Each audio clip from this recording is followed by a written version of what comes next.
हिंदी में पढ़ लो, हिंदी में पढ़ सकते हो, क्योंकि ये कलयुग है। लोग एकदम सरल से सरल कार्य करने में विश्वास करते हैं, सरल से सरल। तो हिंदी में पढ़ना तो सबको आता है। संस्कृत में ये मैं इसलिए रोज पढ़ाता हूं आपको। याद हुआ कि नहीं हुआ आपको? किस किस को याद हुआ? हाथ खड़े करना। चलो, एक माता जी, एक भाई साहब ने याद किया। देखो, आज माता जी मांगे छपा लाया मोटा मोटा पर्चा, जबकि इनको खुद को पढ़ना नहीं आता है। इन्होंने कहा महाराज जी मेरे को तो नहीं आता, हमारे लिए तो कालो अक्षर भैंस बराबर है, मने तो नहीं पढ़ना आवे, लेकिन किसी और को सुविधा मिले। छोटे छोटे अक्षर किसी को थोड़ी समस्या आ रही थी पढ़ने में, हमने वो अच्छा पेज छपवाया। हमने सोचा कि लंबे समय तक चल सके, इसलिए हमने वो छपवाया। लेकिन ये आराम से दिख सकता है, इसलिए माता जी ने छपवा के लाया आज। तो कुछ भी करके हम एक स्तोत्र का पाठ तो जरूर करें, जरूर करें। हिंदी में करें, संस्कृत नहीं आती है तो हिंदी में करें।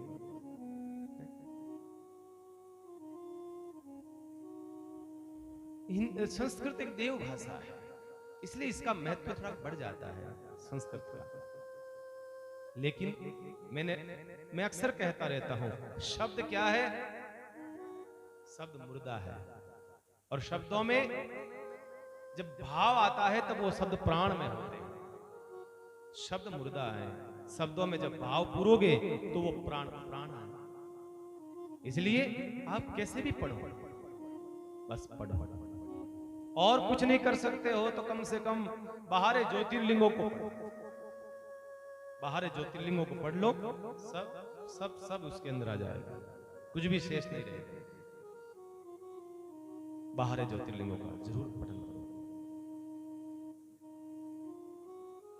तो बाहर ज्योतिर्लिंग कौन से हैं मैंने कल आप सबको बताए हैं। आइए वापस हम 2-3 दिन तक इनको रोज है ना पठन करते हैं, ताकि आपको भी थोड़ा सा याद हो जाए। द्वादश ज्योतिर्लिंगानि। ओम श्री सोमनाथाय नमः। नाथाय नमः। ओम श्री मल्लिका अर्जुनाय नमः। ओम श्री मल्लिकार्जुनाथाय नमः। ओम श्री महाकालेश्वराय नमः। ओम श्री महाकालेश्वराय नमः। ओम श्री ओंकारेश्वराय नमः। ओम श्री ओंकारेश्वराय नमः। ओम श्री वैद्यनाथाय नमः। ओम श्री वैद्यनाथाय नमः। ओम श्री भीमेश्वराय नमः। ओम श्री भीमेश्वराय नमः। ओम श्री रामेश्वराय नमः। ओम श्री रामेश्वराय नमः। ओम श्री नागेश्वराय नमः। ओम श्री नागेश्वराय नमः। ओम श्री विश्वेश्वराय नमः। ओम श्री विश्वेश्वराय नमः। ओम श्री त्र्यंबकेश्वराय नमः। ओम श्री त्र्यंबकेश्वराय नमः। ओम श्री केदारेश्वराय नमः। ओम श्री केदारेश्वराय नमः। ओम श्री भुस्मेश्वराय नमः। ओम श्री भुस्मेश्वराय नमः। इस प्रकार से ये 12 ज्योतिर्लिंग है। इनका श्लोक सौराष्ट्र सोमनाथम च श्रीशैले मल्लिकार्जुनम उज्जैनां महाकाल ओंकार ममलेश्वरम परल्यां वैद्यनाथं च डाकिनां भीमशंकरम सेतुबंदे दूरामेशं नागेशं दारुकावने वाराणस्यां तु विश्वेशं त्र्यंबकं गोमती तटे हिमालये तु केदारं भुस्मेचं शिवालये एतानि ज्योतिर्लिंगानि सायं प्रातः पठेत सप्त जन्म कृतं पापम स्मृहेन विनश्यति। इस प्रकार से ये 12 ज्योतिर्लिंग है, और कुछ नहीं तो हम कम से कम ज्योतिर्लिंगों को जरूर पढ़ें, अवश्य पढ़ें, 12 ज्योतिर्लिंगों को याद करें भगवान की उपासना के रूप में। ये तो कर ही सकते हैं। हमारे घर में शिवलिंग हो, अगर शिवलिंग न हो हमारे घर में तो भगवान शिव की प्रतिमा हो, स्वरूप हो भगवान शिव का, अगर वो भी हम नहीं रख सकते हैं तो दीप प्रज्वलित कर लो, क्योंकि भगवान शिव स्वयं ही प्रकाश स्वरूप है। भगवान शिव स्वयं ज्योति स्वरूप है। इसलिए कहा है अगर हमारे घर में लिंग नहीं है, शिवलिंग नहीं है तो कोई बात नहीं, आप दीपक लगाओ, दीपक के सामने बैठो और भगवान शिव का ध्यान करो। वो ज्योति ही शिव है, वो प्रकाश ही शिव है, वो ही शिव है। इसलिए विशेष करके श्रावण महीने विशेष करके श्रावण महीने में कुछ विशेष सत्कर्म होना चाहिए, विशेष सत्कर्म।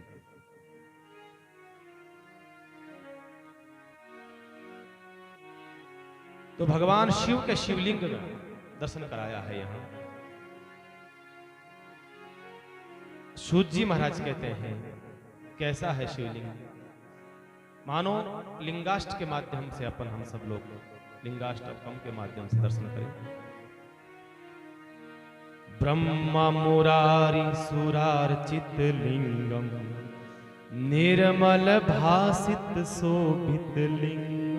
ब्रह्म मुरारी सुरार्चित लिंग निर्मल भासित शोभित लिंग।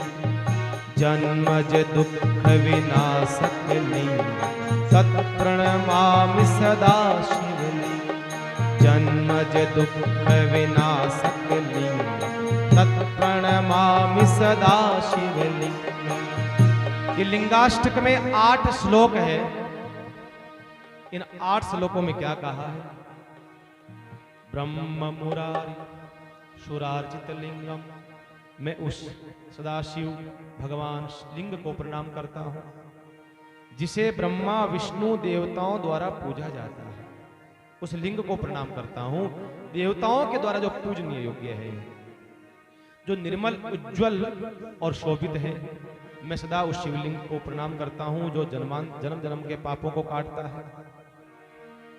दूसरा श्लोक बताया है, देव मुनि प्रव्राचित लिंग काम दहन करुणा कर लिंग। देव मुनि प्रव्राचित लिंग काम दहन करुणा कर लिंग। रावण दर्प विनाशन लिंग तत्प्रणमामि सदा शिवलिंग। रावण दर्प विनाशन लिंग तत्प्रणमामि सदा शिवलिंग। क्या कहा दूसरा श्लोक में? जो देवताओं के द्वारा मुनियों के द्वारा पूजा जाता है और काम का दमन करता है। जो भगवान शिव काम को जलाते हैं, जो काम को दमन करता है क्रोध करके, लेकिन फिर भी काम दहन करुणा करम लिंग, फिर भी करुणा के अवतार है ये महाराज। जब क्रोध आना चाहिए तब क्रोध आया, और क्रोध जाने के बाद में वापस कामदेव की पत्नी शिव की शरण में आई। तुरंत माथे पे हाथ फेरा, बेटा चिंता न करो, तुम्हारा पति तुम्हें मिल जाएगा। करुणा करम, तुरंत करुणा करने वाला। रावण दर्प विनाशनम, रावण के अहंकार को पतन करने वाला। सदाशिव भगवान शिव का वंदन करता हूं। और तीसरे श्लोक में कहा है, सर्व सुगंध सुलेपित लिंग बुद्धि विवर्धन कारण लिंग। सर्व सुगंध सुलेपित लिंग बुद्धि विवर्धन कारण लिंग। सिद्ध सुरासुर वंदित लिंग तत्प्रणमामि सदा शिवलिंग। सिद्धि सुरासुर वंदित लिंग तत्प्रणमामि सदा शिवलिंगम। तीसरे श्लोक में कहा है, जिस प्रकार सुगंधित पदार्थ होते हैं उनका लेपन होता है, जो अध्यात्म बुद्धि और विवेक का उत्थान करने वाला सुगंधित पुष्प इनके द्वारा लेपन करते हैं, आध्यात्मिक विचारधारा प्रकट होती है। देवताओं, असुरों आदि सभी द्वारा जिसकी वंदना की जाती है, मैं उस शिवलिंग को वंदन करता हूं। चौथा श्लोक लिखा है यहाँ, कनक महामणि भूषित लिंग फणिपति वेष्टित शोभित लिंग। कनक महामणि भूषित लिंग फणिपति वेष्टित शोभित लिंग। दक्ष सुयज्ञ विनाशन लिंग तत्प्रणमामि सदा शिवलिंग। कनक महामणि भूषित लिंग फणिपति वेष्टित शोभित लिंग। दक्ष सुयज्ञ विनाशन लिंग तत्प्रणमामि सदा शिवलिंग। तत्प्रणमामि सदा शिवलिंग। तत्प्रणमामि सदा शिवलिंग। चौथा श्लोक बताया है, कनक महामणि शोभित लिंगम। भगवान शिव का शिवलिंग कैसा सजा हुआ है? स्वर्ण महामणि, मणि नहीं, मणि तो सर्प के ऊपर, साधारण सर्प के ऊपर मिल जाएगी, लेकिन जो भगवान के सेवा में तत्पर रहने वाला जो शिव सर्प है, महामणि उस पर पाई जाती है। सर्व स्वर्ण महामणि के द्वारा सुशोभित है, जो भगवान शिव का श्रृंगार कर रहा है, लपेटे हुए सर्पों की जिसकी शोभा है। माला नहीं है, माला की जगह सर्प लपेटे हुए हैं, ये शोभा दे रहे हैं उस शिवलिंग की, जिसने महाराज दक्ष के महायज्ञ को विनाश किया हो।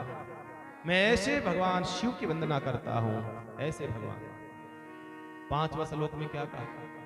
कुमकुम चंदन लेपित लिंग पंकज हार सुशोभित लिंग। कुमकुम चंदन लेपित लिंग पंकज हार सुशोभित लिंग। संचित पाप विनाशन लिंग तत्प्रणमामि सदा शिवलिंग। संचित पाप विनाशन लिंग तत्प्रणमामि सदा शिवलिंग। कुमकुम चंदन लेपित लिंग, भगवान शिव की पूजा में चंदन हो, कुमकुम हो, कोई भी लेप हो, भगवान शिव स्वीकार करते हैं। ऐसा नहीं है कि इनके चंदन नहीं लगता है, कुमकुम नहीं लगता है। अरे जो मांगलिक से मांगलिक वस्तु को स्वीकार करता है, जो अमंगल से अमंगल भस्मी को स्वीकार करता है, ऐसा मेरा महादेव भगवान सबको स्वीकार करता है। कुमकुम चंदन आदि का लेप जो स्वीकार करता है, जिनका कमलों के हार शोभा बढ़ाते हैं, कमल के हार जो जन्म जन्मांतर के पापों को नाश करने का सामर्थ्य रखता है, जो मैं उस सदाशिव भगवान को प्रणाम करता हूं। छठे श्लोक में क्या कहा? देव गणार्चित सेवित लिंग भावेर भक्ति भीरेवित लिंग। देव गणार्चित सेवित लिंग भावेर भक्ति भीरेवित लिंग। दिनकर कोटि प्रभाकर लिंग तत्प्रणमामि सदा शिवलिंग। दिनकर कोटि प्रभाकर लिंग तत्प्रणमामि सदा शिवलिंग। देवताओं के द्वारा सच्चे भक्ति भाव जिसकी सेवा होती है, जिसका वैभव और तेज करोड़ों सूर्य के समान है महाराज, करोड़ों सूर्य के समान, जिसका चंद्रमा आच्छादित करता हो, जिसे शीतलता प्रदान करता हो, जिस पूरे विश्व को, पूरे संसार को जो शीतलता प्रदान करता हुआ, और जहां आवश्यकता शीतलता की है वहां शीतलता प्रदान करता है, और जहां आवश्यकता तेज की है वहां जलाकर राख कर देता है भस्मासुर को। ऐसा भगवान शिव को मैं, सदाशिव को मैं प्रणाम करता हूं। सातवां श्लोक कहा है, अष्टदलो परिवेष्टित लिंग सर्व समुद्भव कारण लिंग। अष्टदलो परिवेष्टित लिंग सर्व समुद्भव कारण लिंग। अष्टदरिद्र विनाशन लिंग तत्प्रणमामि सदा शिवलिंग। अष्टदरिद्र विनाशन लिंग तत् प्रणमामि सदा शिवलिंगम। जो पुष्प के 8 दलों मतलब पुष्प की 8 कलियों के मध्य में विराजमान है, ऐसे भगवान को मैं प्रणाम करता हूं। जो सभी सृष्टि की घटनाओं को रचयिता है, जो 8 प्रकार की दरिद्रता का हरण करने वाला है। 8 प्रकार की मुख्य रूप से दरिद्रता होती है, उसमें से एक को भी नहीं बल्कि 8 का विनाश करने वाला है। ऐसे भगवान सदाशिव को मैं प्रणाम करता हूं, ऐसे भगवान महादेव को मैं प्रणाम करता हूं। 8वां और अंतिम श्लोक लिखा है यहां, सूर्य गुरु सूर्यवर पूजित लिंग, सूर्यवन पुष्प सदार्चित लिंग। सूर्य गुरु सूर्यवर पूजित लिंग, सूर्यवन पुष्प सदार्चित लिंग। परात्परम परमात्मक लिंग, तत्प्रणमामि सदा शिवलिंग। परात्परम परमात्मक लिंग, तत्प्रणमामि सदा शिवलिंग। परात्परम परमात्मक लिंगम, परत्प्रणमामि सदा शिवलिंग। परात्परम परमात्मक लिंगम, तत्प्रणमामि सदा शिवलिंग। परात्परम परमात्मक लिंग, तत्प्रणमामि सदा शिवलिंग। ओम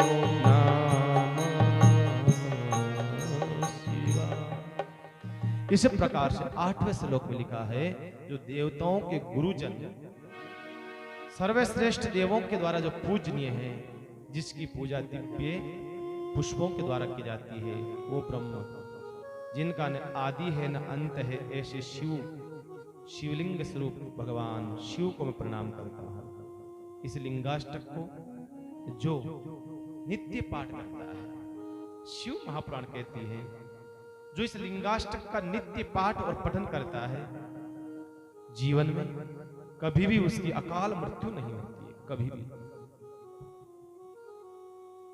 भी नहीं। ऐसा लिंगाष्टक तो आप सबसे निवेदन है, जरूर हम ये सब नहीं कर सकते हैं तो कम से कम भगवान शिव की प्रतिमा हो, स्वरूप हो, शिवलिंग हो, अपने घर पर जरूर रखें। ये हमारे मन में पता नहीं किसने भ्रम डाल दिया है कि घर में शिवलिंग नहीं होना चाहिए। हमें ये कई चीजें होती है जो हमारे तक सत्य नहीं पहुंच पाता है, पर शिव महापुराण कह रही है, शिव महापुराण का कथन है, जिस घर में शिवलिंग की स्थापना होती है, जिस घर में शिवलिंग होते हैं, विराजमान होते हैं, कभी भी उस घर में काल नहीं आता है, कभी भी उस घर के अंदर किसी की अकाल मृत्यु नहीं आती है, कभी भी उस घर के अंदर कोई दूसरी शक्ति प्रभाव नहीं चलती है। इतना प्रभाव है शिवलिंग का। जरूर जरूर अपने घर में शिवलिंग की पूजा करो आप, जरूर। तो सबसे पहला शिवलिंग जो हमने सुना है कौन सा था? सोमनाथ। गुजरात के काठियावाड़ में सोमनाथ भगवान महादेव का शिवलिंग है, सबसे पहला शिवलिंग इंद्र के द्वारा जिसकी स्थापना हुई है। इंद्र का एक नाम है सोम, और जो सोम का जो नाथ है वो भगवान सोमनाथ महादेव बने हैं, जिन्होंने इंद्र के दुख को दूर करा, इंद्र को धन्य।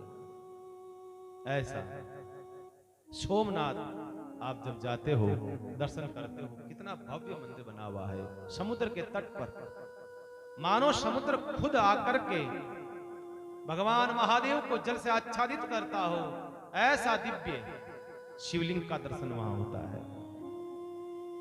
एक नजदीक, समुद्र के नजदीक खुला वातावरण है वहां पर, बहुत सुंदर है, बहुत सुंदर है सोमनाथ, जरूर जाओ। ये तो सोमनाथ बहुत सुंदर था, लेकिन उसके अंदर मुगलों ने, मोहम्मद गजनवी ने आक्रमण करा और कितना धन लेके गया, 17 बार, एक बार नहीं 17 बार लूटा। इतना धन था, भर भर करके भर भर करके लेकर के गया, फिर भी खत्म नहीं हुआ। इतना सोना था, सोना। हमारे भारत देश में सोने की कमी नहीं थी। और यहां हमने सुना है कि उसकी मंदिर की जो, ये मंदिर तो अभी बना है, ज्यादा टाइम नहीं हुआ इसको। वो जो पुराना जो मंदिर था बहुत विशाल था, इतना विशाल था। उसकी जो छत थी उसमें सब हीरे जड़े हुए थे, हीरे। और उसके जो खंबे थे वो नीलम के थे, एकदम प्योर नीलम। बताइए इतना कीमती वो हमारा भगवान सोमनाथ का मंदिर था, वो सब का सब बर्बाद कर दिया मोहम्मद गजनबी। उसको लूट लूट करके एक बार नहीं भाइयों बहनों 17 बार उसको लूटा गया, तब जाकर के वो मंदिर खाली होता है। इतनी संपदा थी उस मंदिर के अंदर। क्यों उसको क्यों लूटा? क्योंकि समुद्र नजदीक होता है और वो लुटेरे समुद्र के मार्ग से आते थे, तो सबसे पहले मंदिर वो सोमनाथ ही पड़ता था। सबसे पहला मंदिर सोमनाथ ही मिलता और उसको लूटते।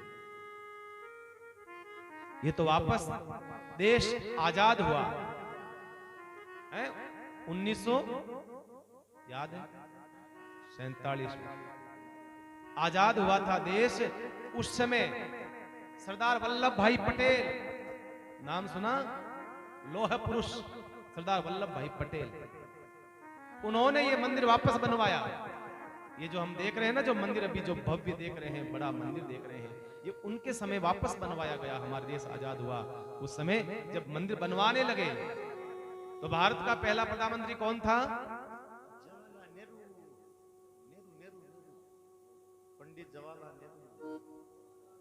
पंडित जवाहरलाल नेहरू, भारत का पहला प्रधानमंत्री।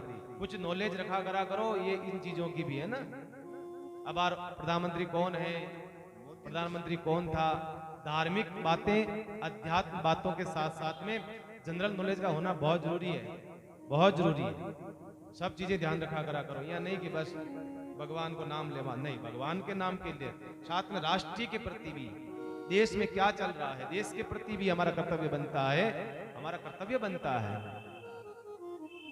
तो भारत का पहला प्रधानमंत्री था पंडित जवाहरलाल नेहरू।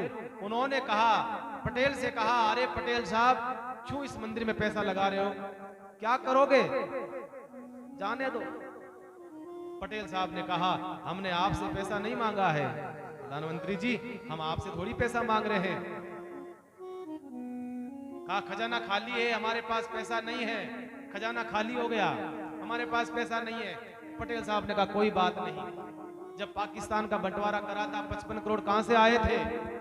तब तो दिए थे 55 करोड़, पाकिस्तान को अलग करा तब कहां से आए? मंदिर बनाने के लिए पैसे नहीं है। पटेल साहब ने कहा कोई बात नहीं, आपके पैसों की मुझे आवश्यकता नहीं है, ये मंदिर बनेगा, भारत का हर व्यक्ति इसमें योगदान देगा। और पटेल साहब ने पूरे भारत में चंदा इकट्ठा करा और माताओं बहनों ने, भारत की जनता ने इतना पैसा दिया, इतना पैसा दिया। उसमें पैसा कहां था, गरीब लोग थे। यहां तक कहते हैं माताओं बहनों ने अपने श्रृंगार का सामग्री जो होती है, नख है, नख के ऊपर जो पहनती है, बाली है, कानों में जो पहनती है, वो सरदार वल्लभ भाई पटेल दे दिया कि आप ये ले जाओ, पर मंदिर बनना चाहिए, मंदिर बनना चाहिए। वो मंदिर उन लोगों की देन है, वापस बना है। बताइए, उन लोगों की देन है, मंदिर वापस बना है। चंदा इकट्ठा करके वो मंदिर बनाया गया, आज हम जिसका दर्शन करते हैं। इसलिए अभी हमने अयोध्या के मंदिर में चंदा दिया, आप लोगों ने दिया, सबके घर से अयोध्या के राम मंदिर में चंदा गया है कि नहीं गया है? सबके घरों से गया है। क्यों गया है? इसके पीछे एक रणनीति है हमारे प्रधानमंत्री जी की, इसके पीछे एक रणनीति छुपी हुई है प्रधानमंत्री जी की, कि इसलिए ये चंदा दिया गया है। कल ने सरकार चाहती तो मंदिर अकेली बनवा सकती थी, सरकार के पास पैसों की कमी थोड़ी है, सरकार चाहती तो अकेला मंदिर खड़ा कर सकती थी, लेकिन मोदी जी ने कहा नहीं, मान लो आज ये सरकार है, कल और कोई सरकार आ जाए, दूसरी सरकार आ जाए, तो पूरा का पूरा जो है मंदिर के ऊपर अधिकार उस सरकार का होगा, परिवर्तन कर देगी नियमों के अंदर, सरकारी नियंत्रण में चला जाएगा, पता नहीं क्या होगा।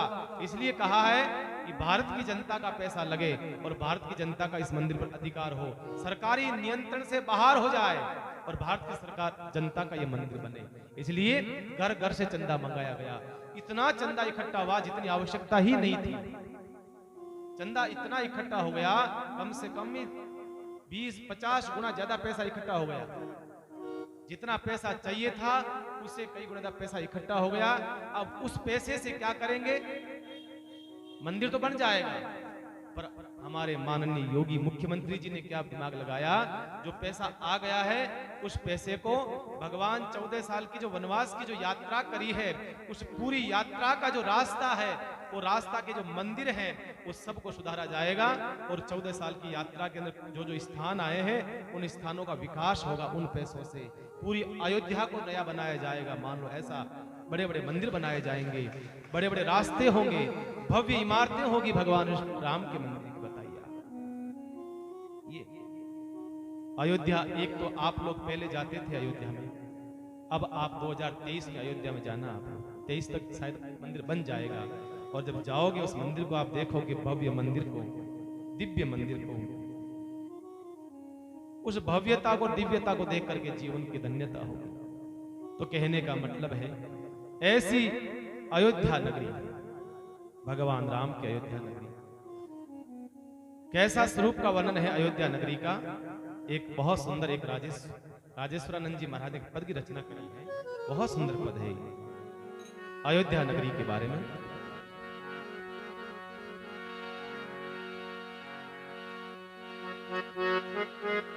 सीताराम जी की प्यारी रज धानी लागे, रज धानी लागे, माने मीठो मीठो सरयू जी पानी लागे, माने मीठो मीठो सरयू जी रो पानी लागे। हो सीताराम जी की प्यारी रज धानी लागे, रज धानी लागे, माने मीठो मीठो सरयू जी रो पानी लागे, माने मीठो मीठो सरयू जी रो पानी लागे।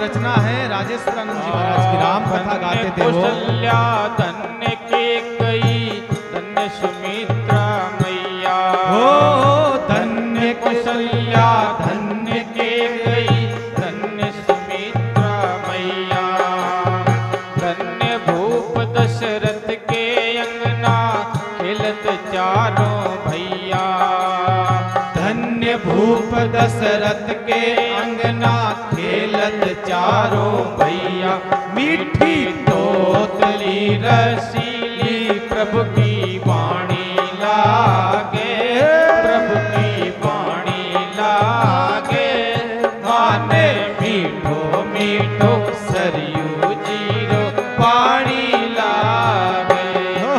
सीताराम जी की प्यारी, सब गाओ अयोध्या, हालो अयोध्या लागे, माने मीठो मीठो सरयू जी रो पानी लागे।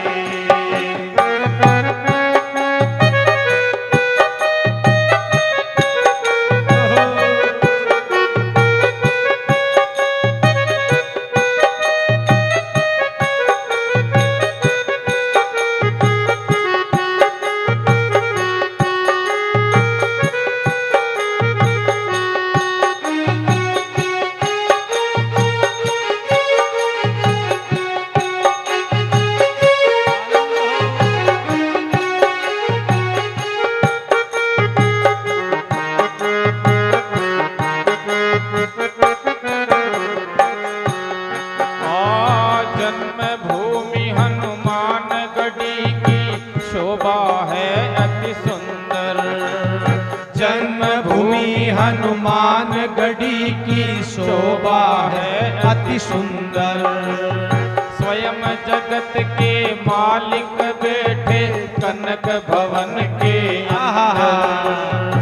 स्वयं जगत के मालिक बैठे कनक भवन के अंदर। हो बीठे रस से रसीली ये कहानी लागे, ये कहानी लागे।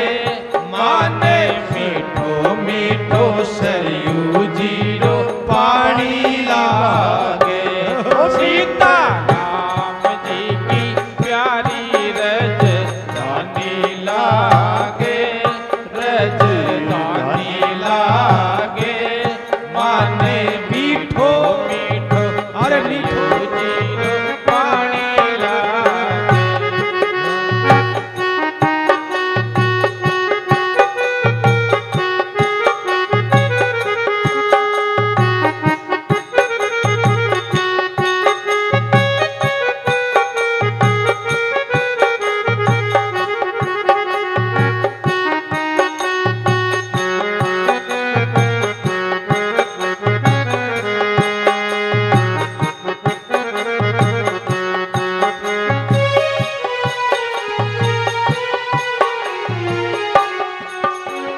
सहज सुहावन जन्म भूमि श्री रघुवर राम लला की।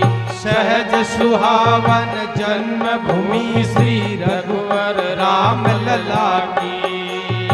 जानकी महल सुच सुंदर शोभा लक्ष्मण किला की। जानकी महल शुचि सुंदर शोभा लक्ष्मण झूला की। यहाँ के कण कण से प्रीत पुरानी लागे, पुरानी लागे। माने मीठो मीठो सरयू जीरो पानी लागे।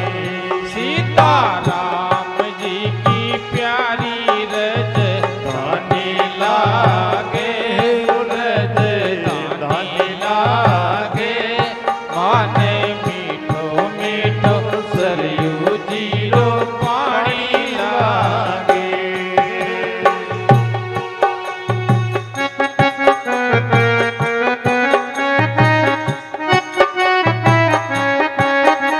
बोलिए सियावर रामचंद्र भगवान की। जय हो।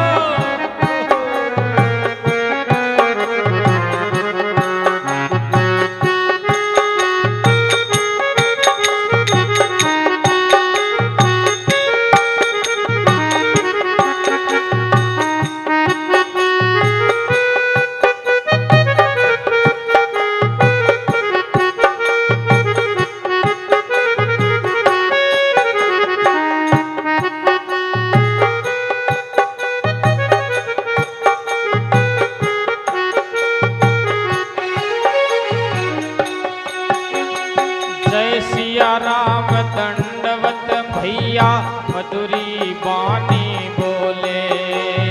जय सिया राम दंडवत भैया मधुरी बानी बोले।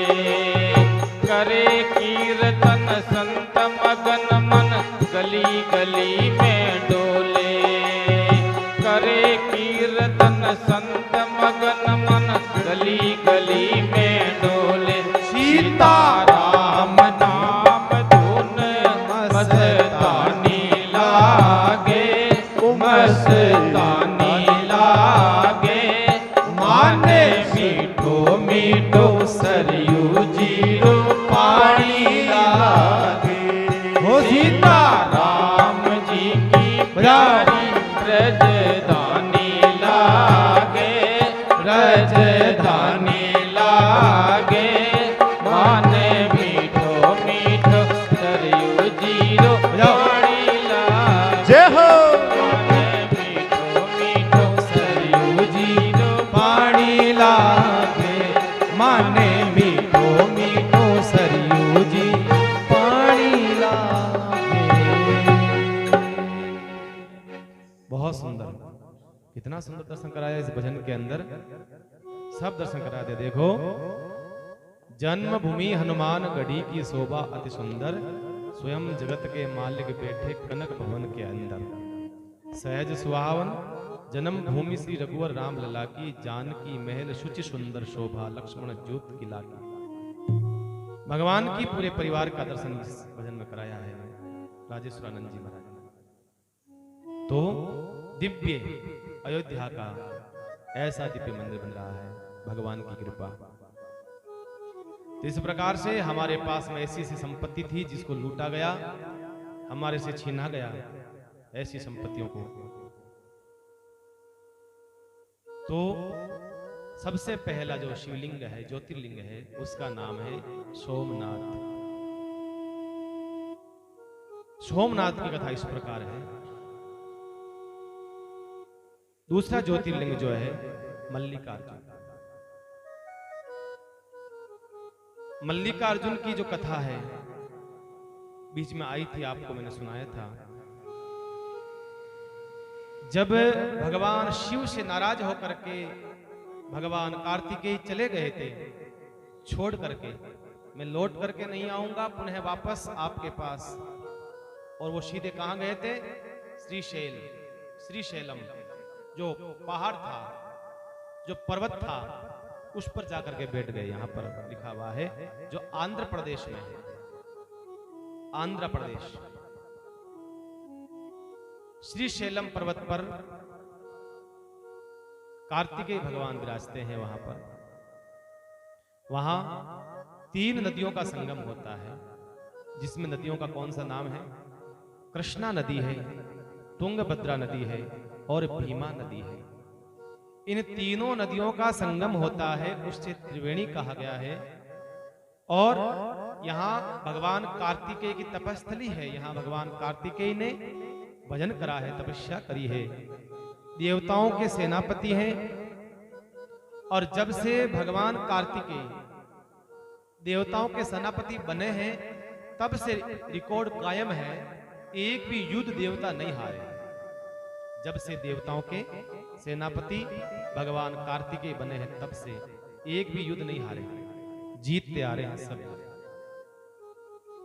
तो ऐसे भगवान कार्तिकेय का जो स्थान है, उस शिवलिंग सेवित है कार्तिकेय के द्वारा। और उस शिवलिंग का दर्शन करने के लिए विशेष करके अमावस्या और पूर्णिमा को ज्यादा भीड़ लगती है। क्यों लगती है? सुना? इसलिए लगती है, बताया था मैंने आपको कि रूठ गए थे कार्तिकेय, तो भगवान शिव पधारते हैं हर अमावस्या को उनसे मिलने के लिए, और मां पार्वती आती है हर पूर्णिमा को मिलने के लिए। इसलिए कहते हैं इन 2 दिनों में ज्यादा भीड़ होती है, वहां बहुत ज्यादा भीड़ होती है। इस मंदिर का नाम मल्लिकार्जुन क्यों पड़ा? मल्लिका एक पुष्प का नाम है, बड़ा सुंदर सुगंधित पुष्प है। देखा कभी मल्लिका? देखी को नहीं? चिंता मत कर, मई कौन देखे मने कौन ये कहना पड़े, नहीं तो था सोचो मरा जानो बंदे पूछ लो। तो मल्लिका नाम का पुष्प भाई कभी देखा नहीं, लेकिन शास्त्र में ऐसा आता है कि सबसे पहला कार्तिकेय भगवान ने जब उसके ऊपर चढ़ाया पुष्प, वो मल्लिका पुष्प था। उसके द्वारा उसका भगवान शिव का पूजन होता है, इसलिए उसका नाम पड़ गया मल्लिकार्जुन। उस शिवलिंग का नाम पड़ जाता है। भगवान कार्तिकेय के द्वारा सेवित है ये मल्लिकार्जुन शिवलिंग। इस प्रकार से ये मल्लिकार्जुन शिवलिंग की कथा आती है, जो आंध्र प्रदेश में है। बोलिए मल्लिकार्जुन भगवान की। ये दूसरा शिवलिंग है, बाहर शिवलिंग ज्योतिर्लिंगों में। तीसरा बताया है यहां पर भगवान महाकाल, जो अवंतिका नगरी में है, उज्जैन में है और मध्य प्रदेश राज्य में है वर्तमान में। इसकी कथा ऐसी आती है, एक वेद पाठी ब्राह्मण था, उसके 4 पुत्र थे। वो ब्राह्मण बहुत ज्यादा भगवान शिव की भक्ति करने वाला जीव था। हर पल भगवान शिव की वंदना करता, भगवान शिव की पूजा करता, और उसके साथ में ही वो जो उसके जो 4 बेटे थे वो भी भगवान शिव की नित्य पूजा करते थे, नित्य पूजा करते थे। पार्थिव शिवलिंग बनाते थे। उज्जैन हम जो देख रहे हैं ये उज्जैन नहीं है, ये भौतिक उज्जैन है। वो उज्जैन अलग था जिसका दर्शन करा रहे हैं। उस उज्जैन के अंदर ये महाराज रहते थे, वेद पाठी ब्राह्मण रहते थे, और उनका नित्य का कार्य था भगवान शिव का पार्थिव शिवलिंग बनाना, चारों पुत्रों के साथ बैठ करके उस शिवलिंग की पूजा करना। वहां पर एक राक्षस रहता था जिसका नाम है दूषण। उज्जैन के पास में ही वो राक्षस रहा करता था। वो राक्षस परेशान करता था, आए दिन उज्जैन के ऊपर आता, आक्रमण करता, सबको परेशान करता। असुर है। और असुर कौन? जो सुर में नहीं चलता हो, जो सुर में नहीं चलता हो वो असुर है। मां तो पकड़ के बैठो भाई तभी ठीक है। जो सुर में नहीं चलता है वो असुर है, उसे असुर कहा है। जो संस्कार हमारे समाज के द्वारा निर्मित नियमों में नहीं चलता हो, उन नियमों से जो बाहर जाता हो, उसे असुर कहा है। जरूरी नहीं है कि असुर के माथे पर सींग हो, कोई राक्षस हो, कोई जरूरी नहीं है। राक्षस के माथे पे सींग होता हो तो राक्षस, ऐसा जरूरी नहीं। राक्षस असुर एक प्रवृत्ति का नाम, एक वृत्ति का नाम है असुर, जो किसी में भी आ सकता है। अब कोई ब्राह्मण कोई राक्षस थोड़ी था। ब्राह्मण कुल का उच्चतम वर्णों में सबसे श्रेष्ठतम जो वर्ण होता है ब्राह्मण का होता है। उसमें भी पुलस्त्य कुल का जिसका जन्म रहा हो जिस ब्राह्मण का, उसमें वो राक्षस कहलाया। क्यों भाई? पंडित था, विद्वान था, जानकार था। उसके समान उस काल में उसके बराबर कोई ऐसा पांडित्य नहीं जानता था जो रावण जानता था। ऐसा विद्वान पंडित था, और ऐसा उसके डर के कारण से उसका भय इतना था, डर इतना था इसका। 9 ग्रह राहु केतु प्रेष निश्चर मंगल शनि सब के सब उल्टा लटका पड़ा। आप सुनते होंगे सब उल्टे लटका रखे थे, सबको बांध रखा था ऐसे लाइन लाइन। ये राहु है, ये केतु है, ये शनि है, ये वो है, सबको लटका रखा था उसने उल्टा। ये तो हमारे बाबा गोटा लेकर के पहुंचे, हनुमान जी पहुंचे, तब जाकर के छुड़ाया उन सबको, 9 ग्रहों को मुक्त करवाया। जिस रावण ने 9 ग्रहों को उल्टा लटका दिया हो, जिस रावण के वहां पर पानी स्वयं इंद्र देवता बरता हो, जिसके वहां झाड़ू लगाने का काम भगवान पवन देवता करता हो, बृहस्पति वहां लिखा पढ़ी का काम करता हो, विश्वकर्मा वहां नौकरी करता हो, ऐसा वो ब्राह्मण सब कुछ था, लेकिन उसकी वृत्ति राक्षसी वृत्ति थी, इसलिए वो राक्षस कहलाया, राक्षस कहलाया।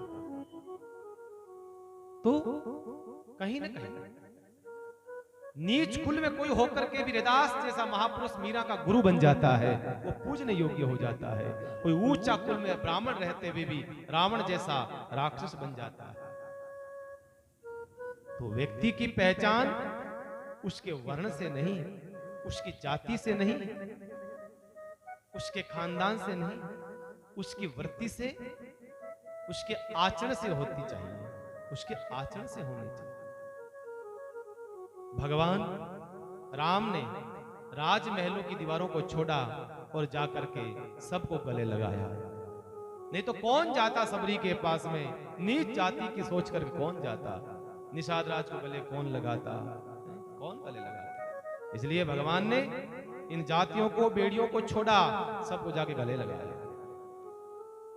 जात पात कोई ऊंच नीच भेद भगवान के नहीं था। इसलिए कहा है असुर कौन है? वही है जिसकी वृत्ति दूसरों को तकलीफ देने की होती हो, और कुछ नहीं। तो वो असुर जिसका नाम था दूषण, वो क्या करता था, वो आकर के परेशान करता था उज्जैन के सब लोगों को, आक्रमण करा।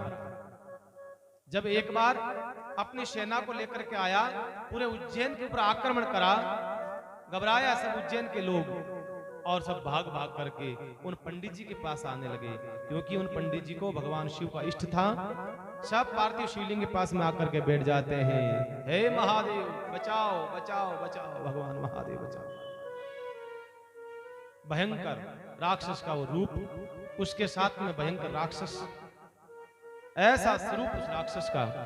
सब आकर के शिवलिंग के पास में आ जाते हैं, शिवलिंग की शरण में आ जाते हैं। ब्राह्मण देवता ने कहा चिंता न करो, सब बैठ करके भगवान शिव को पुकारो, सब बैठ करके भगवान शिव को पुकारो और भगवान शिव को याद करो, अभी भगवान रक्षा करेंगे उस राक्षस से।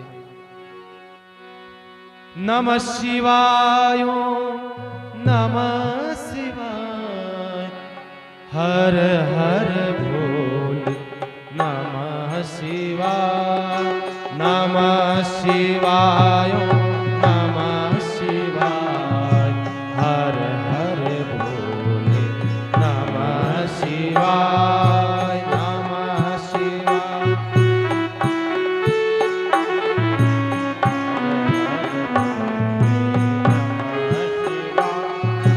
नमः शिवाय नमः शिवाय, हर हर भोले नमः शिवाय, नमः शिवाय। गाइए पुकारिए शिव को। हरे हरे भोले नमः शिवाय, नमः शिवाय नमः शिवाय, हर हर भोले नमः शिवाय, नमः शिवाय नमः शिवाय, हर हर भोले नमः शिवाय, नमः शिवाय नमः शिवाय, हर हर भोले नमः शिवाय, नमः शिवाय। सब गाइए। हर हर भोले नमः शिवाय, नमः शिवाय नमः शिवाय, हरे हरे भोले नमः शिवाय, नमः शिवाय नमः शिवाय, हरे हरे भोले नमः शिवाय, नमः शिवाय शिवी नमः शिवाय, हर हर भोले नमः शिवाय, नमः शिवाय शिवी नमः शिवाय, हर हर भोले नमः शिवाय, जटा हे धराए शिवी जटा धरा, हर हर भोले नमः शिवाय, जटा धराए शिवी जटा धराए, हर हर भोले नमः शिवाय, गंगा धराई शिवी गंगा धरा, हर हर भोले नमः शिवाय, गंगा धराई शिवी गंगा धरा, हर हर भोले नमः शिवाय, ओम नमः शिवाय, ओम नमः शिवाय, हर हर भोले नमः शिवाय, नमः शिवाय, ओम नमः शिवाय, हरे हरे भोले नमः शिवाय, विश्वेश्वराय शिवी विश्वेश्वरा, हर हर भोले नमः शिवाय, विश्वेश्वराय शिवी विश्वेश्वरा, हर हर भोले नमः शिवाय, कोटेश्वराय शिवी कोटेश्वरा, हर हर भोले नमः शिवाय, कोटेश्वराय शिवी कोटेश्वरा,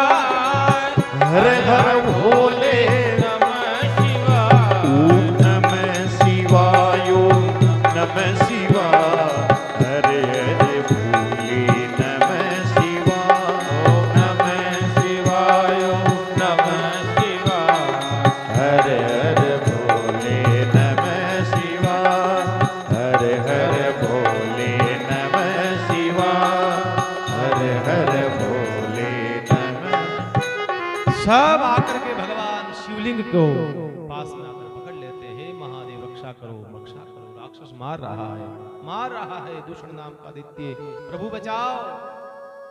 कहते हैं भगवान शिव ने धरती में से अग्नि की ज्वाला प्रकट होती है भयंकर, ऐसी ज्वाला प्रकट हुई भयंकर, और जो दैत्य था दूषण नाम का उसको जला करके राख करा, और उसी ज्वाला के रूप में शिवलिंग प्रकट होता है। उस शिवलिंग में जैसे प्रकट हुआ, देवता लोगों ने आकाश से पुष्प वर्षा करी है। बोलिए महाकाल भगवान की हो। भगवान महाकाल का प्राकट्य होता है, भयंकर रूप भगवान शिव ने बनाया। ऐसा भयंकर रूप भगवान का दो स्वरूप है, भयंकर से भयंकर भी भगवान बन जाते हैं और करुणाकार बुझोगे शायद। भगवान शिव दोनों ही रूप में दर्शन देते हैं, भयंकर बन जाते हैं जब जरूरत पड़ती है तब, और जब आवश्यकता पड़ती है एकदम शांत शीतल, एकदम शांत भगवान शिव बन जाते हैं। ये भगवान की लीला है। देखिए, एक माँ होती है, अपने बच्चे को लाड करती है, दुलार करती है, अपने बच्चे को प्यार करती है, स्नेह करती है। लेकिन जब उसी बच्चे के ऊपर कोई आक्रमण करे, कोई हिंसक जानवर, कोई चीता है, कोई और तेंदुआ हो, कोई जीव होता है हिंसक, अगर वो आक्रमण करे तो वही माँ वात्सल्य मूर्ति से भद्रकाली काली बन जाती है और उससे भिड़ जाती है। वो क्रोधित होकर के उसको बचाना चाहती है। दो स्वरूप है। अभी कुछ दिन पहले पढ़ा था हमने, एक माँ के हाथ में से एक बच्चे को छीन करके एक तेंदुआ ले गया, और तेंदुआ तो भयंकर होता है, बहुत खतरनाक होता है, लेकिन कहते हैं उससे भिड़ जाती है, लड़ लेती है और छुड़ा करके लाती है। तो ऐसे ही भगवान है। भगवान जब आवश्यकता पड़ती है भगवान शांत हो जाते हैं, आवश्यकता पड़ती है, भक्त पर कोई संकट आता है तो क्रोधित होकर के उसको नष्ट कर देते हैं। आपने सुना होगा प्रहलाद जी महाराज को, जब आवश्यकता पड़ी तो भगवान नरसिंह ने भयंकर शेर का रूप बनाया और राक्षस को मारा, और आवश्यकता पड़ी तो वापस शांत होकर के प्रहलाद जी महाराज को चाटने लगे जीभ से, क्योंकि पशु है, पशु अपनी वात्सल्यता प्रकट कैसे कर सकता है, शब्दों में तो नहीं कर सकता है ना, चाटता है, अपने बच्चों को चाटता है, चाट करके वो वात्सल्यता प्रकट करता है। ऐसे है मां, महात्मा और परमात्मा, ये तीनों एक ही काम करते हैं, तीनों एक काम करते हैं, तीनों का एक काम करते हैं, तीनों का कार्य पूर्ण रूप से एक है। जैसे ही महाकाल का रुद्र रूप धारण हुआ, देवताओं ने उसका दर्शन करा, उसमें से दिव्य शिवलिंग प्रकट होता है, उसको महाकाल कहते हैं। कहते हैं भगवान महाकाल के को दर्शन करता है कोई जीव तो उसको काल नहीं छूता है, काल नजदीक नहीं आता, ऐसी महिमा है। कहते हैं अकाल मृत्यु का, अकाल मृत्यु से वो डरे जो काम करे चांडाल का। काल उसका क्या करे जो भक्त है महाकाल का। भगवान शिव का, भगवान महाकाल का जो भक्त है, जिसके इष्ट है, उसके कोई कुछ नहीं बिगाड़ सकता। ऐसी महाकाल की महिमा है। और जो पंचांग के अंदर जो गणना, ग्रह, बाहर, तिथि, लगन, गोचर, पूरा समीकरण जो होता है, सबसे पहले उसी स्थान से उसकी प्रारंभिकरण होता है। उज्जैन के अंदर ज्योतिषी बैठ करके आने वाले हजारों वर्षों में क्या घटना घटने वाली है, इसकी रूपरेखा एकमात्र धरती के किसी कोने में बैठ करके नहीं होती है, जो उज्जैन में होती है। उज्जैन का पंचांग सबसे परफेक्ट पंचांग है, बाकी सब पंचांग झूठे हो जाते हैं। उज्जैन का पंचांग उठा करके देखिए आप, हजारों साल बाद की, आने वाले हजारों सालों की गणना, कौन सा ग्रहण कब लगेगा, ये सब चीजें जो होती है, काल गणना जिसको कहते हैं, ये सबसे ज्यादा उज्जैन में बैठ करके वहां से ज्योतिषी पैमाना लगाते हैं, वहां से वो सब मालूम करते हैं। इसलिए उज्जैन का पंचांग सबसे ज्यादा प्रसिद्ध है। विज्ञानी क्या करेंगे, वैज्ञानिक तो बेचारे खुद जो है उनको देख देख करके चल रहे हैं। ज्ञान के पीछे है विज्ञान। ऐसी उज्जैन की महिमा है। दूसरी उज्जैन की क्या खासियत है? उज्जैन के अंदर रात्रि में कोई रुक नहीं सकता राजा, क्योंकि उज्जैन का एक ही राजा है, राजा महाकाल भगवान शिव। दूसरा राजा वहां ठहर नहीं सकता। भगवान शिव वहां का महाराजा है। बड़ा से बड़ा राजा, राजा तो अब रहते नहीं है। राजा का मतलब प्रधानमंत्री है या मुख्यमंत्री है, कोई बड़ा मंत्री होता है, वो रात्रि निवास नहीं कर सकता है उज्जैन के अंदर। अगर रात्रि को वो रह जाता है तो सवेरे लोग ले नावे उठाए प्राण 12 बजे। ऐसा उसका उस नगरी का नियम है। भगवान शिव के अलावा वहां कोई बड़ा नहीं है, सब छोटे हैं वहां। उज्जैन का एक ही राजा विक्रमादित्य था। उस विक्रमादित्य के शासन के बाद में ऐसा नियम हो जाता है। विक्रमादित्य का जो राज था उसके बाद से कोई राजा नहीं। और आपको पता है वहां पर भगवान शिव को क्या चढ़ता है? भस्म। भस्म लगाते हैं भगवान शिव को। वो भस्म किसकी थी? वो भस्म थी, अभी हमने कथा सुनी थी, राक्षस दूषण की। भगवान शिव ने उस राक्षस की भस्म को अपने शरीर पर मल दिया। इस कारण से उसकी भस्म की आरती होती है। भस्म भगवान शिव पर मली जाती है, ऐसा कहते हैं। बाकी हम कहते हैं कि रोज नित नए मुर्दे की वहां भस्म चढ़ती है भगवान शिव को। ये झूठी कथा है, इन कथाओं में दम नहीं है।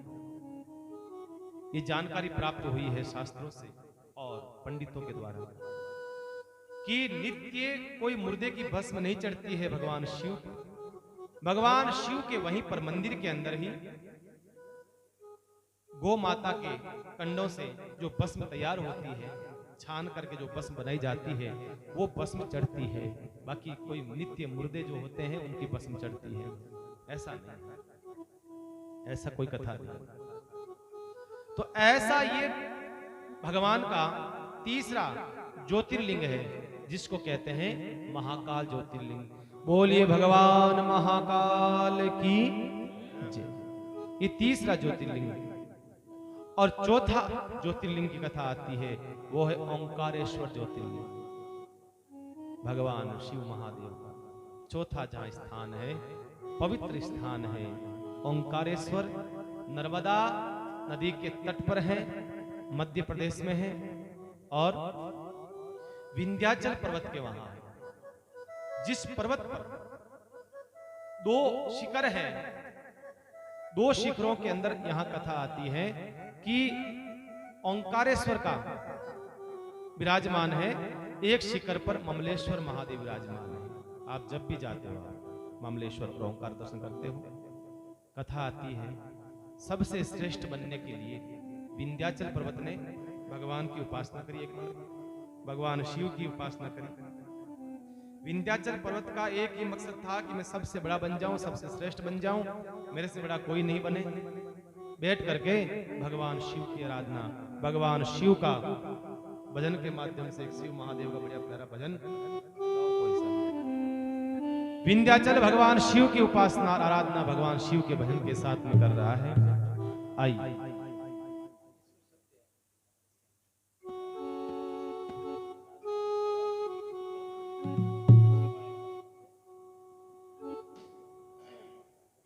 नमः शिवाय, ओम नमः शिवाय, नमः शिवाय रटता जा। नमः शिवाय, नमः शिवाय, नमः शिवाय रटता जा। ओम शिव ओम शिव ओम शिव ओम शिव ओम शिव ओम शिव ओम शिव ओम शिव ओम शिव रटता जा। नमः शिवाय, नमः शिवाय, नमः शिवाय रटता जा। नमः शिवाय, नमः शिवाय,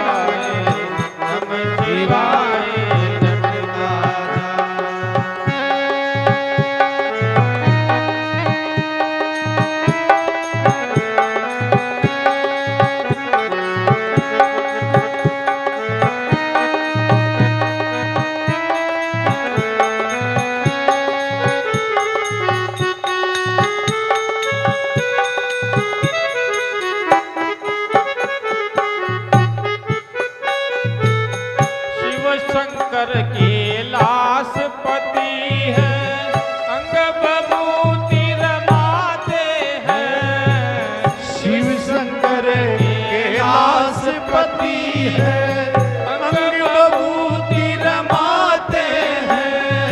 जटा में उनके गंगा विराजे, जटा में उनके गंगा विराजे, गंगाधर को रटता जा। नमः शिवाय, नमः शिवाय, नमः शिवाय रटता जा।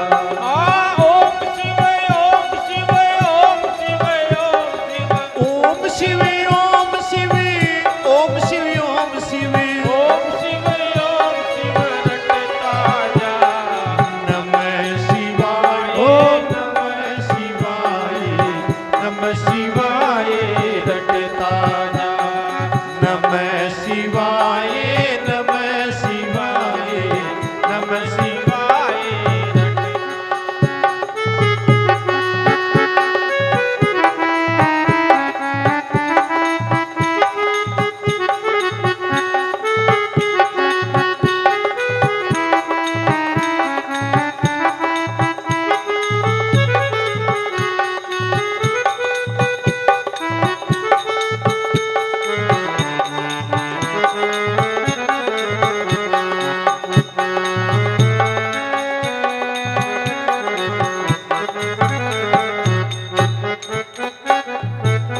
मांग धतूर का भोग लगत है, गल सर्पों की माला है।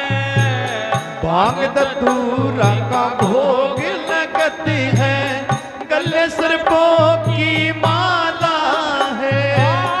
नाद की असवारी सोहे, नाद की असवारी सोहे, नागेश्वर को रटता जा। नमः शिवाय, नमः शिवाय, नमः शिवाय रटता जा। ओम शिव ओम शिव ओम शिव ओम शिव ओम शिव, ओम शिव, ओम शिव, ओम शिव, ओम शिव, ओम शिव रटता जा।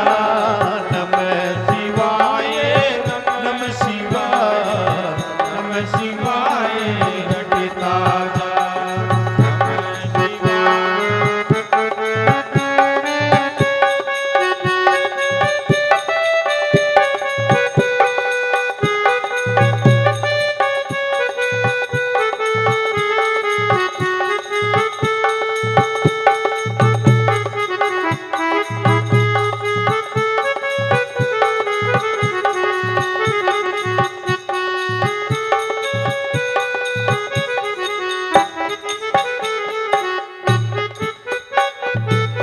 भस्मासुर को भस्म किया था, लीला परम पार तेरी। भस्मासुर को भस्म कराया, महिमा अपरम पार तेरी। मोहिनी रूप बनाया हरि ने, मोहन रूप धराया हरि ने। लीलाधर को रटता जा। नमः शिवाय, नमः शिवाय, नमः शिवाय रटता जा। ओम शिव ओम शिव ओम शिव ओम शिव ओम शिव, ओम शिव, ओम शिव, ओम शिव, ओम शिव, ओम शिव रटता जा।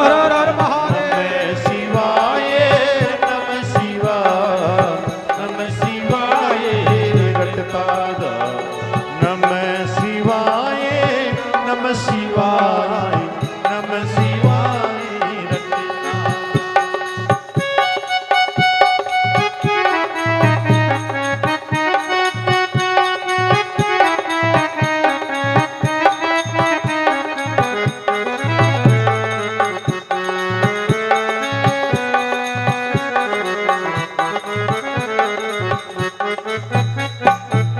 भक्त मंडल तेरा तेरा गुण गावे, गावे नर और नारी है।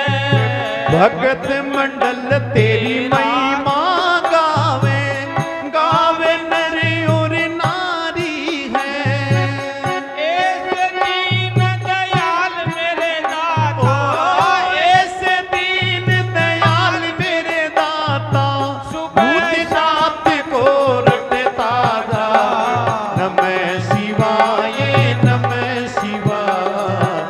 नमः शिवाय रटता। ओ ऐसे दीन दयाल मेरे दाता, ऐसे दीन दयाल मेरे दाता, भूतनाथ को रटता जा। नमः शिवाय नमः शिवाय नमः शिवाय रटता जा। नमः शिवाय नमः शिवाय नमः शिवाय रटता जा। ओम शिवे ओम शिवे ओम शिवाय ओम शिवाय ओम शिवे ओम शिवे ओम शिवे ओम शिवे ओम शिवे ओम शिवे रटता जा। नमः शिवाय नमः शिवाय नमः शिवाय रटता जा। ऐसे बैठ करके सर्वश्रेष्ठ बनने की होड़ में विंध्याचल जो पर्वत था, जो महाराज विंध्याचल जो पर्वत था वो थोड़ा अहंकारी था। और चेला किसका था? अगस्त ऋषि का। अगस्त ऋषि का शिष्य था विंध्याचल पर्वत। थोड़ा अहंकार ज्यादा था उसको। और एक बार इंद्र ने भगवान उनके जो गुरुदेव हैं विंध्याचल के, उनको इंद्र ने शिकायत करी, महाराज अगस्त ऋषि जी, आपका जो चेला है बड़ा बदमाश है। क्यों भाई, क्या बिगाड़ा इसने? कहा महाराज पहले पर्वत उड़ते थे, पर्वत जो थे ना पहले उड़ते थे, ये तो बाद में उनके पंख इंद्र के द्वारा काट दिए गए हैं। ऐसा वर्णन आता है जब उड़ करके किसी गांव पर बैठते तो पूरा पूरा गांव धराशायी।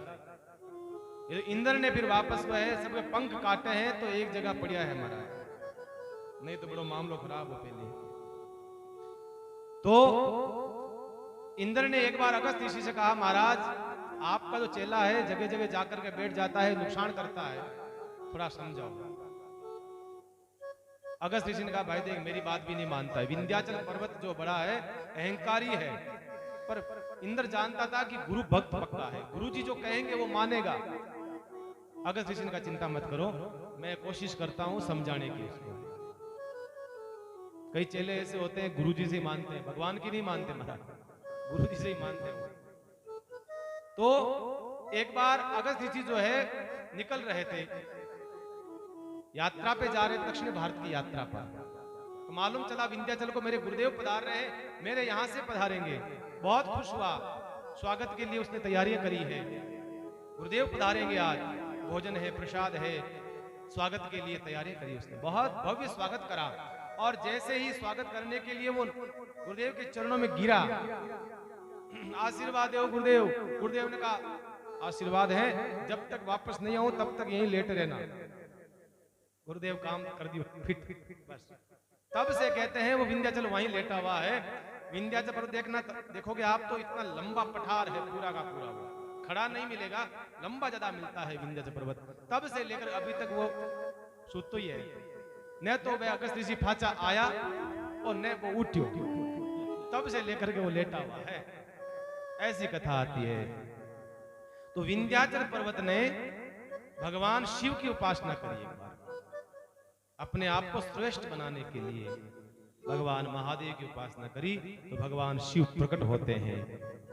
प्रकट होकर के कहा, बोल क्या चाहिए विंध्याचल पर्वत तुझे? कहा, भगवान मैं सबसे श्रेष्ठ बन जाऊं, मेरी पूजा हो, पर्वतों में सबसे ज्यादा मेरी ही पूजा हो, पर्वतों में प्रथम पूजा मेरी हो। भगवान शिव ने आशीर्वाद दिया है। और उन्हीं भगवान शिव के तेज के रूप में वो शिवलिंग प्रकट होता है, जिसको हम ओंकारेश्वर महादेव कहते हैं। वो नर्मदा के इस किनारे पर ओंकारेश्वर, इस किनारे पर ममलेश्वर महादेव। दो शिवलिंग बनकर के एक लिंग बनता है वहां पर। ये पहला शिवलिंग ऐसा है जहां एक ही लिंग है पर स्वरूप दो अलग अलग है। इसके पीछे कारण क्या है? जो ममलेश्वर उत्पत्ति तो वहीं हुई है जहां ओंकारेश्वर की है, वहीं हुई है, पर उस किनारे पर संत महात्मा विराजते थे, महापुरुष विराजते थे, भजन करते थे पहाड़ों में। कंदराएं, गुफाएं सब पहाड़ों में उधर ही थी। संतों ने भगवान शिव से कहा, महादेव हम भी आपका दर्शन करना चाहते हैं, लेकिन हमारा स्थान रहने का यहाँ है। बीच में नदी आती है और जब पानी भर जाता है तो नदी उधर जाने का रास्ता बंद हो जाते हैं। तो कृपा करके आप हमें यहाँ दर्शन दे दीजिए। उन संतों को दर्शन देने के लिए एक और स्वरूप भगवान शिव का ममलेश्वर के रूप में नर्मदा के इस किनारे पर मिलेगा। दर्शन करते होंगे आप।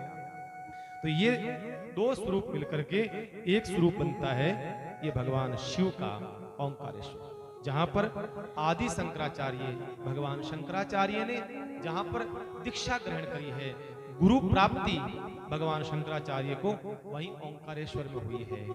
ऐसा पवित्र स्थान है। और ओंकारेश्वर में विशेषता क्या है? वहां का जो लिंग है वो श्वेत शिवलिंग था, एकदम सफेद श्वेत शिवलिंग था। कहते हैं कि भक्त जब प्रणाम करते थे, उनका दर्शन करते थे, उसके अपना स्वरूप अपना प्रतिबिंब सब उसके अंदर दिख जाता। और ध्यान लगा करके, त्राटक ध्यान लगा करके जब उस शिवलिंग के अंदर दर्शन करते तो उनका अगला जन्म किस योनि में होगा ये उनको दिख जाता था। इस शिवलिंग की एक महिमा है, ऐसी उस शिवलिंग की महिमा थी। आप देखते देखते आपका प्रतिबिंब दिख जाता, और अगर ध्यान और गहराई से देखो, आप दर्शन करो, आपका अगला जन्म किस योनि में होने वाला है उसका दर्शन भी हो जाता कि आप अगले क्या बनेंगे यहाँ। ये बात उस समय औरंगजेब को मालूम चली। मुगल शासन था उस समय। मुगल शासन के समय औरंगजेब आया, वो सब मंदिरों को तोड़ रहा था, सब जगह ये वो तोड़ रहा था, बिखेर रहा था सब। तो कहते हैं औरंगजेब को किसी ने बताया, महाराज इस शिवलिंग की ये महिमा है, इस शिवलिंग के अंदर आपका चेहरा दिख जाता है और आपका अगला जन्म किस योनि में होगा ये बता देगा। वो तो इंटरेस्टेड था इन चीजों में। अच्छा चलो, तो औरंगजेब आया, आकर के महिमा सुन रखी थी, उसने आकर के अपना चेहरा देखा, चेहरा दिख गया। अगला जन्म किस रूप में होगा मालूम चला, डुक्कर के रूप में उसका अगला जन्म होने वाला है, ये उसको मालूम चला। एक सूअर के रूप में उसको मालूम चला, मैं सूअर बन जाऊंगा। तुरंत उस शिवलिंग को कहते हैं उसने वहां से उठाया, अग्नि के अंदर शिवलिंग को डाल देता है। वो श्वेत शिवलिंग काला हो जाता है। अभी जो शिवलिंग का हम दर्शन करते हैं वो काला शिवलिंग है। इन दुष्टों के द्वारा हमारे धर्म स्थानों को तोड़ा गया, बिखेरा गया, बहुत सर्वनाश करा गया, बहुत ज्यादा इन दुष्टों के द्वारा। और तब से कहते हैं शिवलिंग के अंदर आपकी आकृति और आपका अगला जन्म नहीं दिखता है। संत कहते हैं उसके बाद नहीं दिखता, सब बंद हो गया। और ओंकारेश्वर की क्या महिमा है, क्या विशेषता है? काल सर्प दोष की जो पूजा होती है मुख्य रूप से पूरे भारतवर्ष के अंदर सबसे पहला स्थान है ओंकारेश्वर। अगर आपको काल सर्प दोष की पूजा करवानी है, किसी को भी पूजा करवानी है, तो शास्त्रोक्त विधान है कि काल सर्प दोष की पूजा सिर्फ ओंकारेश्वर में ही होती है। बाकी थाने पंडित कट्टी ले जान करा सके तो भाई अलग बात, बाकी कहीं पर ले जाकर चलता हुआ पानी होना चाहिए। चलता हुआ पानी तो बहुत समय बहुत जगह मिल जाएगा, ऐसा थोड़ी होता। लेकिन जो शास्त्र की जो महिमा है, वर्णन आता है कि ओंकारेश्वर में काल सर्प दोष की पूजा का विधान बताया गया है। अब पंडित अपने हिसाब से, आप अपने स्वार्थ के हिसाब से समय को बचा करके, पैसे को बचा करके आप चाहे कहीं कराओ, वो आपकी मर्जी है। बाकी आजकल धर्म को हम लोगों ने हमारे हिसाब से सेट कर रखा है, ये स्थिति है आज। पूरे धर्म को हम लोगों ने हमारे स्वार्थ समय के हिसाब से सेट कर रखा है। बाकी अगर विधि विधान से अगर जीना चाहते हो तो बहुत बहुत मामला टेढ़ा है। तो यहां बताया है काल सर्प दोष की विशेष पूजा वहीं होती है। और ओंकारेश्वर में छोटे मोटे तीर्थ बहुत हैं, भगवान शिव के शिवलिंग है, बहुत है। जब भी तीर्थों में जाओ, जो विशेष जो सेवित होते हैं उस तीर्थ के भगवान, उसके अलावा वहां पर छोटे छोटे छोटे छोटे मंदिर बहुत होते हैं, उनका दर्शन करना मत भूला करो, ध्यान रखना, है ना। मुंडा नहीं फाड़ना बाजारा के मायने, वो खरीद ला, वो खरीद ला, वो खरीद ला, नहीं, गलत बात है, ये नहीं बात। हम देखते हैं हमारे पुष्कर में भगत लोग आते हैं, भगत में बहुत गुस्सा बहुत आता, पर अब बोले क्या, छोड़ो, बहुत गुस्सा आता है। मुख्य मंदिर का दर्शन कर लिया, फिर मार्केट में बस वो खरीदा वो खरीदा। अरे भाई, अरे यहाँ के चाहे कोई सा भी तीर्थ हो, वहां पर इतने मंदिर मिलेंगे आपको, इतने मंदिर मिलेंगे, जब दर्शन करोगे तो मालूम चलेगा सबकी महिमा होती है। जितने तीर्थों में जाओगे आप, पुष्कर में आप क्या मानते हो, ब्रह्मा जी को मंदिर है, सिर्फ ब्रह्मा जी को मंदिर है? अरे नहीं नहीं, वहां पर बहुत मंदिर है। जब वहां की लिस्ट उठा के देखोगे आप, तो गली गली में मंदिर भरे पड़े हैं, और हर एक मंदिर की महिमा है। ऐसा नहीं है कि किसी ने बना के रख दिया हो, नहीं, वहां मंदिर की महिमा। श्रीरंग जी का मंदिर है, गायत्री सावित्री के मंदिर है, मीराबाई का मंदिर है, बहुत सारे मंदिर हैं, आपको क्या बताएं। तो जब भी तीर्थों में जाओ, मार्केट पे ध्यान कम दो, मंदिरों पर ध्यान ज्यादा दो। हाँ, ये खरीद लिया, वो खरीद लिया, ये खरीद लिया, नहीं भाई, ऐसा मत करो, विशेष कर। तो वहां पर एक और विशेषता बताई है कि वहां जो प्रसाद चढ़ता है, चने की दाल का चढ़ता है। ओंकारेश्वर भगवान के चने की दाल का प्रसाद चढ़ता है। इस प्रकार से चौथा ज्योतिर्लिंग है ये ओंकारेश्वर। बोलिए ओंकारेश्वर भगवान की जय हो। ये चौथा शिवलिंग ज्योतिर्लिंग दर्शन कराया है। पांचवा है भगवान पहाड़ों में बैठा, बर्फ के बीच में बैठा भगवान केदारेश्वर, भगवान शिव का वो स्वरूप केदारेश्वर। ऐसी महिमा है। उत्तराखंड में हिमालय के ऊपर केदारनाथ भगवान बद्री विशाल के पास विराजमान है। नर नारायण की सेवा भगवान केदारनाथ करते हैं, और केदारनाथ की सेवा भगवान नर नारायण करते हैं। हम सेवा नहीं कर सकते हैं भगवान की, नहीं, हम क्या सेवा कर सकते हैं, हमारे पास में क्या ताकत है हम सेवा करें भगवान की।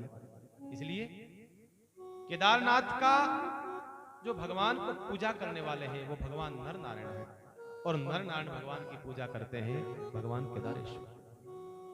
ऐसी महिमा है। तो यहाँ का शिवलिंग कैसे बना है, इस शिवलिंग ज्योतिर्लिंग की उत्पत्ति कैसे हुई है? द्वापर तक तो पता नहीं था कि यहाँ ज्योतिर्लिंग है, किसी को पता नहीं था। द्वापर युग के बाद में केदारेश्वर भगवान का पता चला है।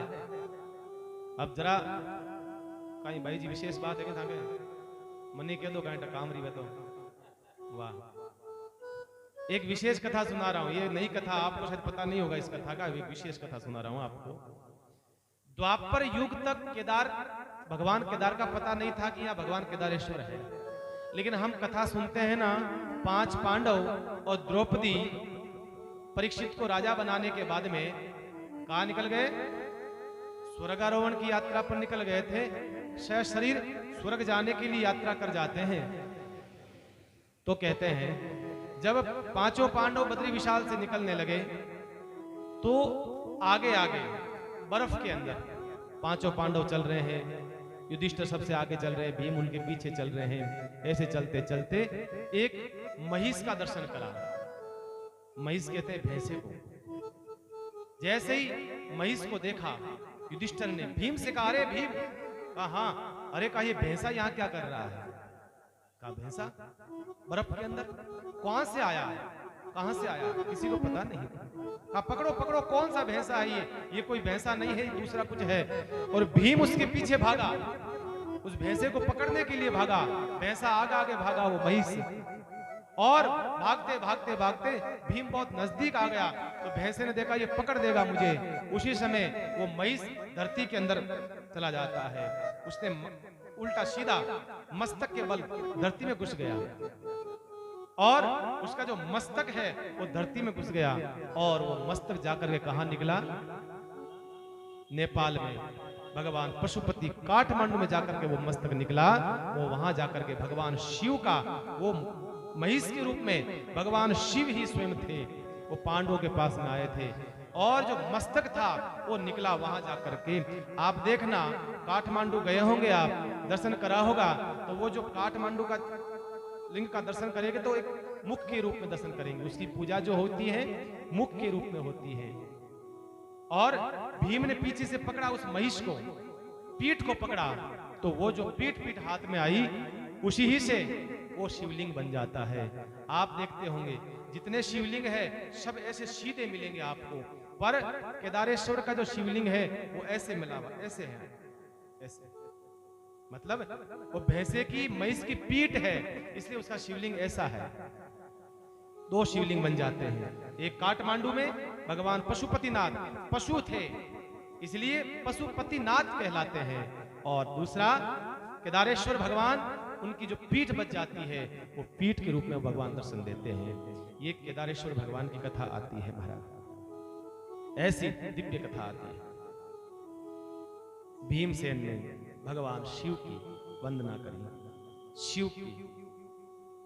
तो केदारनाथ का जो शिवलिंग है वो भगवान शिव का ही पृष्ठभाग है मानो, और उसकी महिमा क्या बताएं आपको। केदारेश्वर महिमा तो आप खुद जानते होंगे। जब कुछ साल पहले प्रलय आया था, आपको पता होगा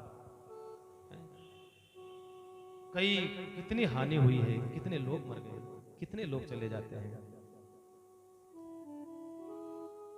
भयंकर, इतना भयंकर वो तूफान और बरसात और हिमवात गिरता है, इतना भयंकर। ये क्यों आया? आप जानते हो इन चीजों के पीछे कारण क्या है? शास्त्र, संत, तीर्थ, इन सब की जब महिमा घटती है तब ऐसे प्रलय आते हैं, और कोई कारण नहीं है। भगवान केदारेश्वर से 50 मीटर दूरी पर होटलें बन गई। उन होटलों में क्या चलता है? शराब, मांस, मदिरा और कुछ नहीं। बस केदारेश्वर भगवान के नजदीक में इतना पाप हो रहा था, इतना अत्याचार हो रहा था, भगवान कब तक सहन करता? बताइए, कब तक सहन करता?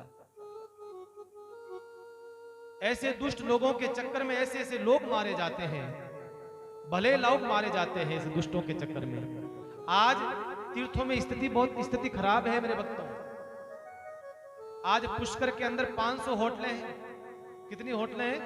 500 होटलें हैं। बताइए, उन 500 होटलों में क्या चलता है?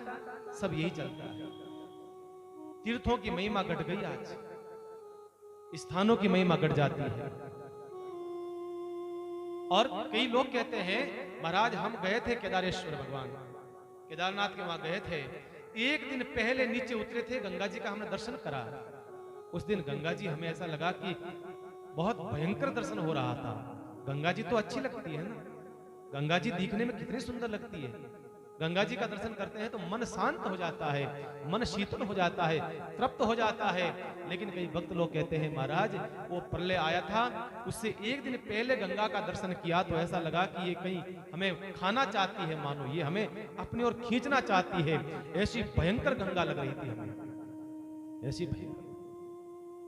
बाकी गंगा का जल तो, गंगा का प्रवाह तो शीतलता प्रदान करने वाला होता है? गंगा महाराज। तो ये मंदिर, अभी जो मंदिर बना हुआ है ज्यादा पुराना नहीं है, करीबन 2500 साल पहले का मंदिर बना हुआ है। और उस समय कहां सीमेंट था, कहां लोहा था, बड़े बड़े पत्थर बना करके, पत्थरों को लेकर के वो मंदिर बनाया गया था। आप जब भी जाते हो मंदिर देखते होंगे, दर्शन करते होंगे, बड़े बड़े पत्थरों से बना हुआ मंदिर है। सीमेंट कहीं नहीं है, मिट्टी कहीं नहीं लगी हुई है, कोई लोहा नहीं है, बड़े बड़े पत्थर लगे हुए हैं। और जब प्रलय आया था भयंकर, वो प्रलय के अंदर आसपास के घर, आसपास की होटलें, सब कुछ चला गया, सब कुछ बर्बाद हो गया। और एक बहुत बड़ी शिला, कम से कम भी 20 फीट लंबी और 15 फीट चौड़ी, 10 फीट चौड़ी शिला ऊपर से पहाड़ से डमरू की तरह गुड़ती गुड़ती गुड़ती आई, लगा ये सब कुछ बर्बाद कर देगी महाराज, सब कुछ बर्बाद कर देगी। ये शिला भयंकर रूप में आ रही थी, और आश्चर्य होगा जान करके, मंदिर के पास आ रही थी, मानो मंदिर चकनाचूर हो जाएगा। 10 फीट पहले, 15 फीट पहले आकर के वो रुक जाती है, ऐसे थम जाती है। बताइए ये क्या है? आसपास की होटलें चली गई, सब मकान चले गए, पर मंदिर के वो शिला टच नहीं हुई, और 15 फीट पहले वो शिला रुक जाती है। ऊपर से जो हिमपात होता है वो 2 भागों में बंट जाता है। शिला आडी आ गई, मंदिर पीछे रह गया, तो जो उधर से मलबा आया था वो सब दो भागों में बंट जाता है, मंदिर को छोड़ करके इधर से उधर से निकल जाता है और मंदिर को टच नहीं होता है। मंदिर के अंदर भगवान नंदी विराजमान थे बाहर, उनकी घंटी भी हिली नहीं, बताइए कुछ भी फर्क नहीं पड़ा, कुछ भी प्रभाव नहीं पड़ा उस मंदिर के अंदर, ऐसा कहते हैं। इतना प्रभाव है, बताइए आप महाराज। भगवान केदारेश्वर की ध्वजा तक नहीं हिली, वैसी की वैसी ध्वजा रही है, ऐसी महिमा है भगवान। जब ऐसा संसार के अंदर पाप बढ़ता है, अत्याचार बढ़ता है, तब जाकर के ऐसा सब होता है। और आश्चर्य होगा जान करके, जब प्रलय आया था तो महीनों महीनों बंद रहा मंदिर। आपको पता है कितने महीनों बंद रहा मंदिर? जब हेलीकॉप्टर के द्वारा मलबा निकाल करके लोगों को निकाला जा रहा था, कई महीनों के बाद में सिपाही लोग आते हैं, सोचा मंदिर टूट गया होगा, मंदिर बिखर गया होगा, आकर के देखा मंदिर सुरक्षित था। सिपाहियों ने अपने जूते चप्पल खोले, मंदिर का पट खोला, मंदिर का पट खोल करके प्रणाम करके जब अंदर प्रवेश करा, बंधुओं क्या देखा? अंदर देखा भगवान शिव केदारेश्वर के ऊपर एकदम ताजे बेलपत्र चढ़े हुए पड़े हैं महाराज, एकदम ताजे बेलपत्र चढ़ करके। आश्चर्य होता है, प्रणाम करा, आंखों में आंसू आ गए, क्या ये कौन चढ़ा के गया है, ये कौन पूजा करके गया है? एकदम नए बेलपत्र लगे गए, इतने महीनों बाद में अगर खुला है तो भी। ये क्या था? भगवान स्वयं नर नारायण वहां पूजा करते थे, भगवान स्वयं विष्णु आकर के पूजा करते थे। ऐसा मंदिर है, ऐसे दिव्य चमत्कार है इस मंदिर के अंदर। भगवान केदारेश्वर की अनंत महिमा, अनंत महिमा।